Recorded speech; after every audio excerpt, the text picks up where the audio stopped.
Hello good morning and welcome to Chauhan सब blog. मैं अभी फैमिली हमारा हो चुका है सुबह। मैं उठ गई हूँ, हम लोग सब फ्रेश हो गए हैं, रेडी हो रहे हैं ऑलमोस्ट अब पार्टी बन जाने के लिए। और ये मैंने आज क्रॉप टॉप था और जीन्स पहना है क्योंकि बाकी सारे कपड़े यूज़ हो गए और ऑलमोस्ट गंदे हैं तो अब पहन के जा नहीं सकते। तो अभी चलते हैं फटाफट से सबको रेडी करवाते हैं, फिर निकलते हैं हम लोग अपने भांडी बन के लिए। लोग तैयार हो गए जैसे हो जाते हैं और अभी सब निकल रहे हैं मंदिर वन के लिए। मैं छूट गया सर चार्ज में था। यहीं आके थोड़ा साफ भी दिख रही है वरना दिल्ली में तो उबलती हुई दिखती मुझे। यही हम लोग पुल से ऊपर से जा रहे हैं काय की लकड़ी ऑलरेडी ये लकड़ी का है। देखो पहले से सकुआ वाले बनते थे ना पुल, सेम वही पुल है। ये जमुना जी है। चलने बोल दिया गया। क्या हुआ गाड़ी दो वो देख दूर में मंदिर है बीच में भी। नाना जब काम करते थे तो ऐसे ही पुल बनता था उस टाइम पे सखुआ वाला। अभी भी घर में बहुत सारा सखुआ है। हाँ मोर का आवाज आ रहा है। अरे अरे अरे अरे क्या इधर वो देखो वहाँ देखो वो देखो वहाँ अंदर इसमें लोग दुनिया में मकई को गेहूँ कह रहे हैं। मकई जैसा मकई गेहूँ जैसा क्यों लगा? क्या ऐसे ऐसे लोग रहते हैं? दीदी जी आप पहली बार देखे बात घुमारी तुमको भी कुछ कहना है? हाँ तो हम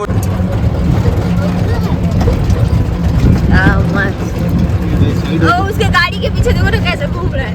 आर्यन देख उधर, आर्यन देख नहीं इधर उड़ रहा है गाड़ी के पीछे। बंदी में बैठा के ले जाया जा रहा है गाड़ी। इंसान को कुत्ता और मोर में भी फर्क नहीं पता चलता है। मोर बोलता है तो बोलता कुत्ता बोलता है। हम पूरा टकला हो जाएंगे।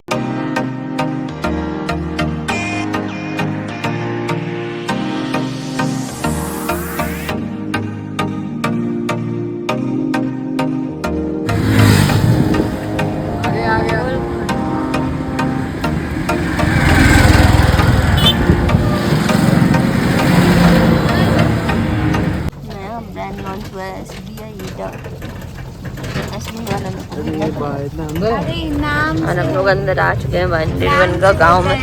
जब गाँव देखो भाई पूरा भाई भेज गाँव में तो वो बीके एक से बना है, मतलब मेरे बाबा के नाम गाँव कुमारसी क्या तुम्हारा ईटा का भी फैक्ट्री था क्या? है। अपने ऊपर आने का सोचता ही आने में आला ऐसा समय होएगा ना जी। हाँ ठीक 1000 रुपया में साला मिस्त्री। उनका वीडियो बना के क्या करेंगे? अरे रहेगा ना बगले ये सब गाँव में आके आदमी बहुत साला भूसा तेरे जैसा भूसा भरा हुआ सब देखा है वो सब। हम लोग पहुंच गए मंदिर वन। मोर का आवाज इतना ज्यादा आ रहा है, इतना ज्यादा पूछो मत अंदर से। यहाँ भी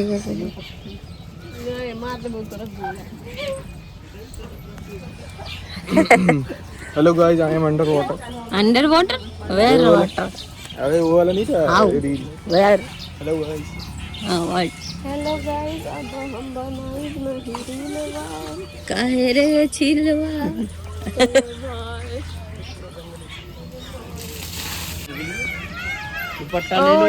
वी आर एंटरिंग मंदिर वन। हर तरफ मोर ही मोर। देखो वहाँ पेड़ पे बैठा है। हाँ वो देख कहाँ कहाँ? वो देखे इधर दिखा वो तो देख। अरे वो रहा वो अंदर में अरे वो व्हाइट कलर का बिल्डिंग है, उसके ऊपर हरा डार्क ग्रीन दिख रहा है। क्या खूबसूरत जंगल है यार। और ये लोग अंदर आने से डर रहा है, जंगल में नहीं जाएंगे कर रहा है।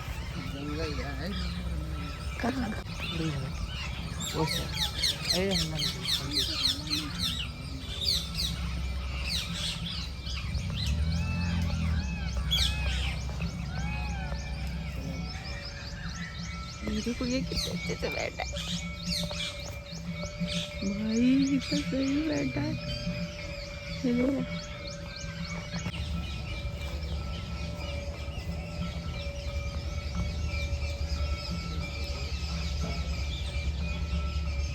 ये चुप गया है।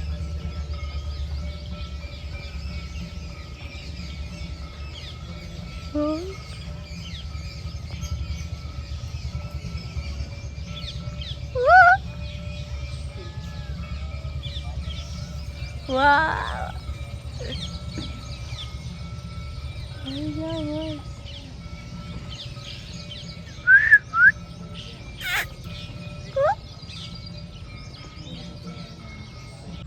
इतना सुंदर से बैठा है। ये जो वाइब है ना मस्ती है, कुछ मस्ती है वाइब है। मत दिखाओ यहाँ का आदमी। ये बंसी बट है शायद ये इधर। माँ वैष्णो देवी धाम 24 किलोमीटर। दो आँखों से जितना देखा जा सकता है, दो आँखों से कितना ही देखा जा सकता है।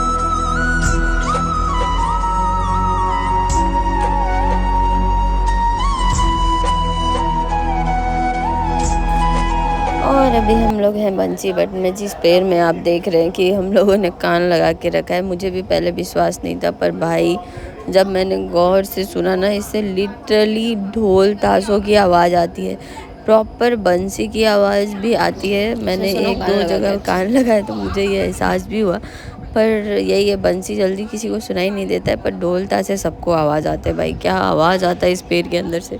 कहते हैं कान्हा जी यहीं बैठ के राधा रानी और अपने गौ उन सबके लिए ये बंसी बजाया करते थे, इसलिए यहाँ से ऐसा आवाज़ भी आता है प्रॉपर। और ये यहाँ पे वर्णन किया गया है हमारे कान्हा जी का, तो मैं वही पढ़ रही थी तो सोचा इसमें भी डाल दूँ। आवाज़ सुन के, ध्वनि सुन के सब एक्साइटेड हो गए, यही रुक गए, आगे भी जाना है मुझे। ये मंदिर हो चुका है हमारा कंप्लीट। अब यहाँ से हम नेक्स्ट के और चल रहे हैं। यहाँ के जो सुकून मिला है ना, एक्सप्लेन करने लायक नहीं है, मतलब अजीब एक अलग ही सुकून है ना। मस्त, हर तरफ से मोर का आवाज़ आ रहा है यहाँ पे, तो मोर ही मोर, मोर ही मोर। एक मोरनी आ गई कहाँ से कलवा मोरनी देखो आवाज़, लोग को देखो पीछे से आ रहा है सबको सब। क्यों हम ये कुंड देख रहे थे, तब तक वो लोग बुला लिया। कौन सा कुंड है पता नहीं, पर बहुत अच्छा है। चलो चलो चलो चलो चलो। इसको आई ना, अपने आप को देख के ठोकर मार रहा है। अलग ही जान। अच्छा वो था क्या, बट बंसी बन ये है। हम लोग भी उल्टा पुल्टा।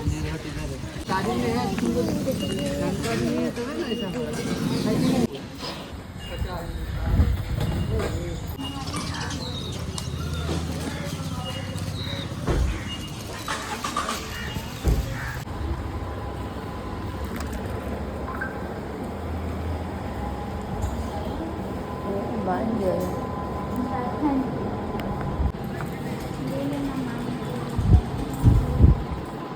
शादी कराई है, ये हमारा डलवाई है। अच्छा ये देखो विवाह का सुंदर, ब्रह्मा जी ने जब विवाह करवाया था एक दूसरे के हाथ से। लोग शादी से भागते, मैं भागती हूँ पर्सनली, पर है यार life partner is best thing. But यहाँ जिनका शादी नहीं होता है वो भी अगर यहाँ आके पूजा करे तो उनका शादी भी हो जाता है। अगर बच्चे नहीं हो रहे तो कुंड में नहाए तो वो भी हो जाता है। तो सब कुछ हो जाता है यहाँ। कौन मैं कॉल करते थे? भगवान ने देखा ये तो कोई राक्षस है, तो भगवान ने उसका वध कर दिया। तू बार बार कहने लगेगा नहीं यार, तूने गाय के बछड़े की हत्या कर दी, तू गौ हत्यारा हो गया, तुझे सभी तीर्थों का स्नान करना होगा। तो ठाकुर जी ने सभी तीर्थों को यहीं पर बुलाया। बाहर एक कुआं है सामने, उसे अपनी बंसी से प्रकट किया, उसमें विराजमान हुआ। तो सभी तीर्थों ने अपना रूप करके भगवान को स्नान कराया।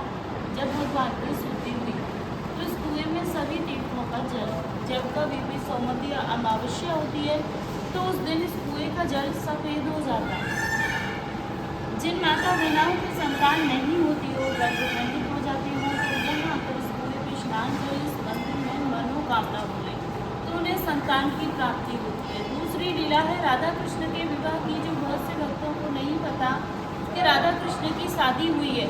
पता इसलिए नहीं क्योंकि ज़्यादातर भक्त भागवत सुनते हैं और भागवत में इसके बारे में कोई जानकारी नहीं आती। हमारे 18 पुराण हैं, उनमें से एक आता है ब्रह्म वैवर्त पुराण। उसमें दिया हुआ है कि एक दिन नंद बाबा कान्हा जी को अपनी गोद में लेके यहाँ भांडीर वन में गाय चराने के लिए आए। गाय चराते चराते अचानक से मौसम खराब होने लगा, आंधी तूफान आने लगा, जोर जोर से बारिश होने लगी। तूफान की वजह से पेड़ की डालियाँ टूटने लगी। तो नंद बाबा घबरा गए कि मैं अपनी गायों को लेकर कैसे पहुँचूँगा घर, अगर नहीं जाऊँगा तो इस छोटे से बालक का क्या करूँ, ऐसे सोच विचार कर रहे थे। तभी बहुत जोर से बिजली की कड़कड़ाहट उठी तो उससे भयभीत होकर कान्हा जी रोने लगे और नंद बाबा के कंठ को पकड़ लिया। जब कान्हा जी रोने लगे तो वहाँ पर दिव्य वेश में राधा रानी प्रकट हुई, जिन्होंने नीले वस्त्र पहन रखे थे, नीलमणि का मुकुट धारण कर रखा था और नील कमल को हाथ में लेके चली आ रही है। उन्हें आंधी तूफान बारिश का कोई भय नहीं। जब नंद बाबा की उन पर नजर पड़ी तो उन्होंने देखा कि उनके चेहरे पर करोड़ों सूर्यों के समान तेज था, जिसे नंद बाबा सहन नहीं कर पाए और वहीं पर मूर्छित होकर गिर गए। तो राधा रानी सोचने लगी कि बाबा तो मेरे इस तेज को नहीं सह पाए, उस तेज को शांत कर दिए और साधारण वेश में जाके नंद बाबा के पास खड़ी हो गई। जब नंद बाबा की मूर्छा जगी तो वह पहचान गए थे कि ये तो स्वयं राधा रानी है। तो उन्होंने उनकी स्तुति करी। तो राधा रानी कहने लगी, बाबा जिस रूप के दर्शन मैंने आपको दिए थे, इस रूप के दर्शन मैं किसी को नहीं देती। आपकी भक्ति से प्रसन्न होकर मैंने आपको यह वरदान दिया है और यह बात गोपनीय ही रहनी चाहिए। तो नंद बाबा कहने लगे कि मुझे तो पहले ही मेरे गुरु गर्ग मुनि ने आप दोनों के बारे में बता दिया था। जब लाला का नामकरण हुआ था तो उस दिन 27 नाम रखे गए थे कान्हा जी के, उसमें से 17 नाम राधा के ऊपर थे, जैसे राधिका वल्लभ, राधा दामोदर, राधा श्याम सुंदर। तो नंद बाबा कहने लगे, गुरुदेव ये राधा कौन है जो तुम बार बार मेरे लाला के आगे राधा शब्द जोड़ते हो? तो उन्होंने बताया कि ये वृषभान की बेटी है, आदिशक्ति है, इसका नाम राधा है। तेरे लाला का विवाह तो राधा के साथ में होगा, उसमें न तू होगा न वृषभान होगा, ये तो केवल देवताओं के मध्य में होगा और भांडीर वन में होगा। तो नंद बाबा कहने लगे कि मुझे ये सब पहले ही मेरे गुरु गर्ग मुनि ने बता दिया था। मुझे यह भी पता है कि तुम यहाँ किस उद्देश्य से आई हो, क्योंकि आज वो दिन आ गया है और आपकी धरोहर मेरे पास है। कान्हा जी को उनकी गोद में देते बोले, आप अपनी धरोहर को पकड़ो और अपना मनोरथ सिद्ध करने के बाद मेरे लाला को कुशल पूर्वक यशोदा मैया को लौटा देना। तो राधा रानी कान्हा जी को अपनी गोद में लेती हैं। गोद में लेके जब यहाँ इस स्थान पर प्रवेश करती हैं तो यहाँ आते ही कान्हा जी अपनी माया से किशोर अवस्था में हो जाते हैं। फिर उनकी माया से यहाँ पे सहस्त्रों खम्भों का मंडप प्रकट हुआ। सहस्त्रों माने हजारों खम्भों का, उसमें सभी खम्भे सोने के थे जो रतन मोतियों से सुशोभित हो रहे थे। बीच में एक सिंहासन था, वह भी सोने का था, जिस पर चढ़ने के लिए 7 सीढ़ियाँ थी। तो राधा कृष्ण दोनों से सिंहासन पर विराजमान हुए। तभी ब्रह्मलोक से ब्रह्मा जी आते हैं और अपने कमंडल में से जल लेकर राधा रानी के श्री चरण कमलों को धोते हैं और उनसे उनके चरणों की मुक्ति का वरदान प्राप्त करते हैं। फिर पूरी वैदिक रीति से उन दोनों का विवाह कराने लगी। तो विवाह में जैसे ही वेद मंत्रों का उच्चारण शुरू किया तो उसकी ध्वनि आकाश में गूंजने लगी।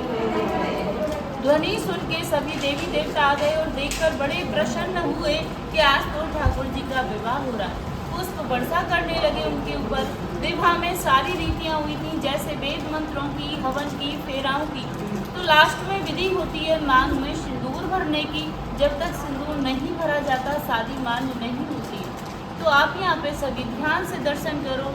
यहाँ पे ठाकुर जी राधा रानी की मांग में सिंदूर भरते हुए। हाथ देखो ठाकुर जी का, राधा रानी के सिर के ऊपर है, ऐसे चुटकी बनी हुई है हाथ में इस तरीके से।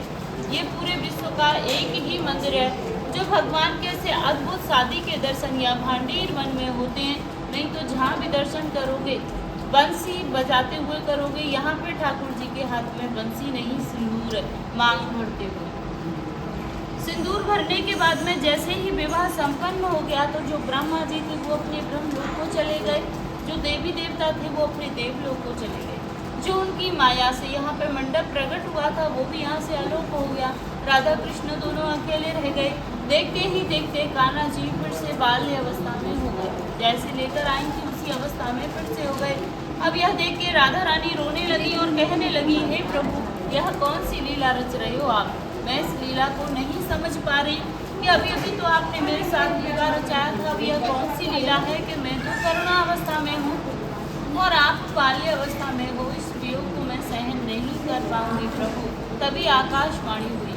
तो आकाशवाणी द्वारा कान्हा जी कहने लगे, हे राधा रानी, जो तुम्हारा वास्तविक शरीर है वो तो हमेशा यही रहेगा भांडीर वन में। तो जो तुम्हारा छाया रूपी शरीर है वो तुम्हारे महलों में चला जाएगा और मैं आपसे नित्य रात को यहीं मिलने आया करूँगा। तो इतना सुन के राधा रानी बहुत खुश हुई और कान्हा जी को अपनी गोद में उठाया और जैसे नंद बाबा से वादा करके आई थी कुशल पूर्वक यशोदा मैया के पास छोड़कर वापस आई। तीसरी लीला है, एक दिन राधे कृष्ण से भांडीर वन में भ्रमण कर रहे थे तो कन्हैया जी कहने लगे, हे राधे, ये हमारा तुम्हारा निकुंज बने, हमारी तुम्हारी कुंजों की लीला हुई है, इसलिए आज इस वन को प्रसन्न होकर वरदान देता हूँ, जो भक्त यहाँ आएगा और इस कुएं पे आचमन करेगा तो उसे 14 अवतार के दर्शनों का फल प्राप्त होगा। कुआं पे स्नान करेगा तो उसके जाने अनजाने के जो भी पाप हैं सब नष्ट हो जाएंगे। मंदिर में बैठ के कोई मनोकामना मांगेगा तो उसकी मनोकामनाओं को पूरी करूँगा। या फिर कोई भक्त यहाँ एक रात्रि निवास करेगा, कुआं पे स्नान करेगा, फिर माँ बिहारी के दर्शन करेगा तो उसे गौलोक की प्राप्ति होगी। यहाँ बैठ के कोई चीज़ खाएगा तो उसे इंद्रलोक की प्राप्ति होगी। या यहाँ पे कोई गौदान करेगा तो उसकी 73 पीढ़ियों का उद्धार होगा। इतना सुनने के बाद राधा रानी घबरा गई और बोली, हे प्रभु, आपने तो इतने वरदान दे दिए। इतना होने पर तो यहाँ भक्तों की इतनी भीड़ हो जाएगी, 24 घंटे भक्त रहेंगे, हमारे तुम्हारे मिलने में बाधा पड़ जाएगी। तो ठाकुर जी बोले, कि राधे, गोपनीय, ये मेरा गुप्त स्थान है, यहाँ पे हर कोई नहीं आ सकता। जिसके ऊपर मेरी विशेष कृपा होगी वही भक्त यहाँ पर आ सकता है, अन्यथा हर किसी को मैं यहाँ आने नहीं दूंगा। तो जब जिन भक्तों के ऊपर ठाकुर जी की विशेष कृपा होती है वही भक्त यहाँ तक पहुँच पाते हैं, नहीं तो बहुत से भक्तों को यहाँ के बारे में जानकारी नहीं है। तो ये एक विवाह का मंदिर है। तो यहाँ पर राधा रानी के कन्यादान का दान होता है। कन्यादान में साड़ी, श्रृंगार का सामान, ये सब राधा रानी को भेंट किया जाता है। जैसे भक्त पहली बार आते, उन्हें नहीं पता, नहीं लेकर आ पाते, तो उसकी यहाँ न्यौछावर भेंट हो जाती है। साड़ी श्रृंगार का 251, श्रृंगार का 100। और ये जो कुआं है, कुएं में जो भी स्नान करता है और यहाँ का जल से अपने आप को शुद्ध करता है, उनका अगर बच्चा नहीं हो रहा है तो बच्चा भी हो जाता है, शादी नहीं हो रहा है तो शादी भी हो जाता है। और यहाँ पे अगर एक रात बिताता है तो आप सारे स्टोरी तो सुन ही चुके हैं।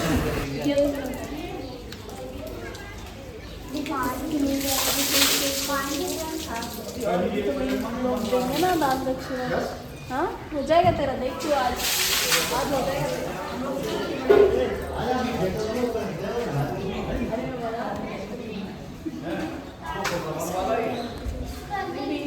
सारा दर्शन हो गया और यहाँ तो बहुत अच्छे से हो गया भाई, मतलब क्या ही बोलूँ। अब खुशी मिल रहा है, ये हो तेरी को खुशी मिल रहा है। खुशी खुशी कहाँ है? खुशी बा कौन है? खुशी बा किधर है? अच्छा लग रहा है। ओ हाँ, लग रहा है ना। हाँ, तो बस वही पूछ रहे हैं। पहले कुआं में ही अटका हुआ है, लग रहा है कि सारा पाप आज यही नहा के जाएगा, धो के। पूरा लाइन से लगा है चारों। आपका पता नहीं।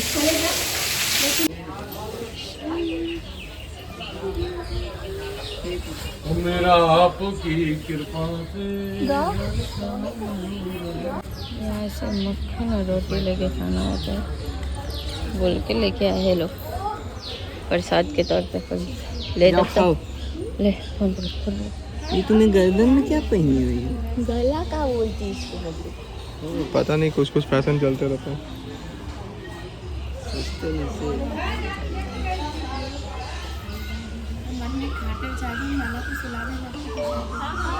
तो ये ब्लॉगिंग भी का दिमाग खराब करता है।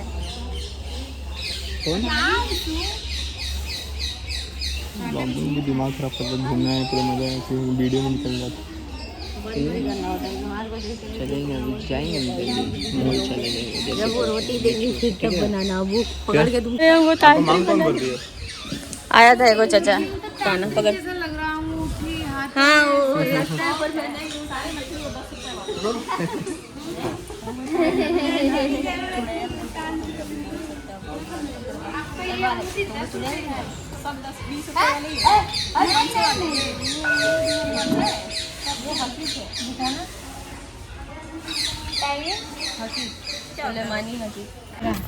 अपना चैनल क्यों नहीं बनाते? तो फिर पैसा गमार आदमी अंगूठा टेक कैसे चलाएंगे?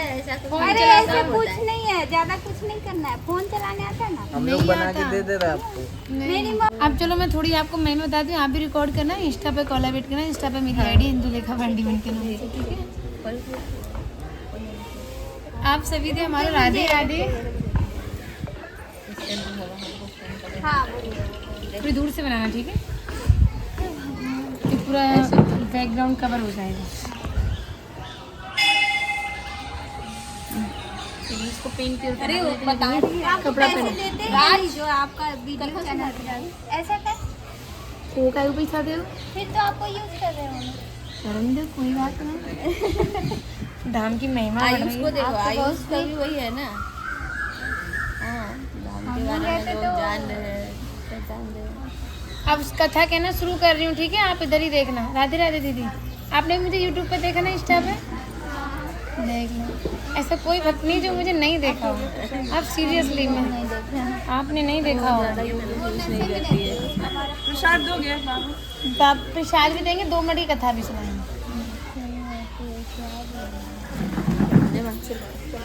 आ जाओ दीदी, आप भी शुरू करो। जाओ बेटा, जाओ। आपसे हमारे राधे राधे। राधे राधे।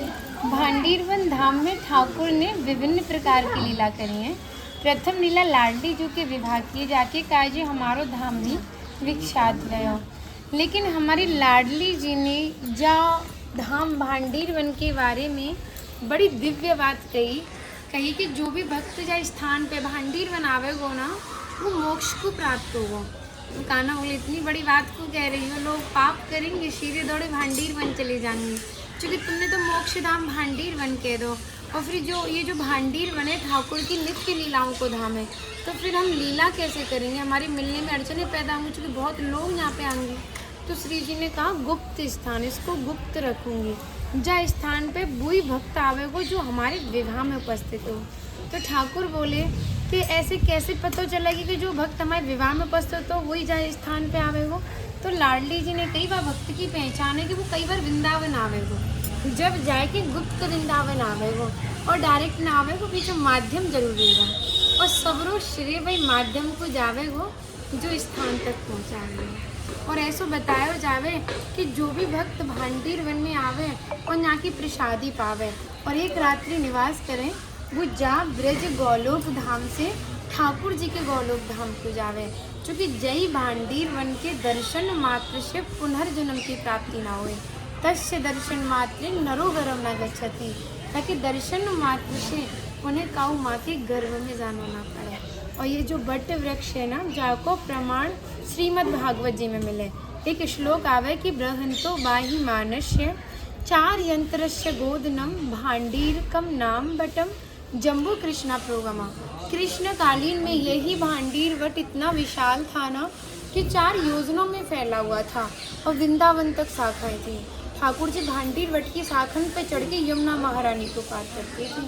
क्योंकि एक योजनों में 12 किलोमीटर होता है, 4 योजन मतलब 48 किलोमीटर। मान्यता भी बताई जावे ठाकुर जी की 9 लाख गाय यहीं बैठ के विश्राम करती थी। तो मैया जो भी माखन मिर्ची रोटी प्रसाद में रखे सभी ग्वालवाल एकत्रित है कि दोपहर को भोजन ले करते। भांडीर वन में सबसे बड़ा विशेषण प्रसादी को बताया जावे। क्योंकि तुम कबू कहो ब्याह में जाओ तो बिना प्रसाद के आओ, तुम तो लाडली जो की विवाह स्थली आए हो। राधा कृष्ण में भी यहाँ पे मल्ल कीड़ा वही जान तुम फाइटिंग मल्ल तो वहाँ में तय करी कि जो भी हारे गो वह भंडारो करना होगा। ठाकुर हार गए लाडली जू से, तो ग्वाल वालन के संग मिलके यहाँ पे भंडारो करो, वही के नाम पे जाको ना भांडीर बन पड़ा। राधे राधे। अब आप हमारा नंबर यहाँ का यही प्रसाद है ना, मिर्च रोटी छाछ और फोन कर दे चकाचक बैठ के पवा में। छाछ कहाँ है? कौन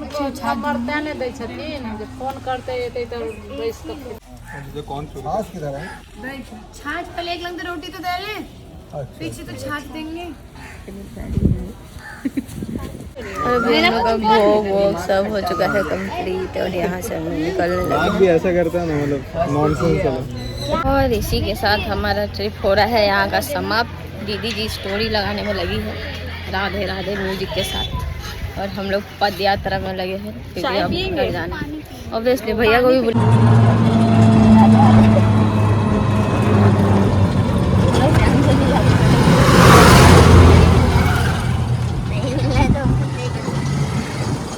मिलने में तो बोलेंगे भैया मिल लिया ना, चलो। आपका मुलाकात इस समय समाप्त।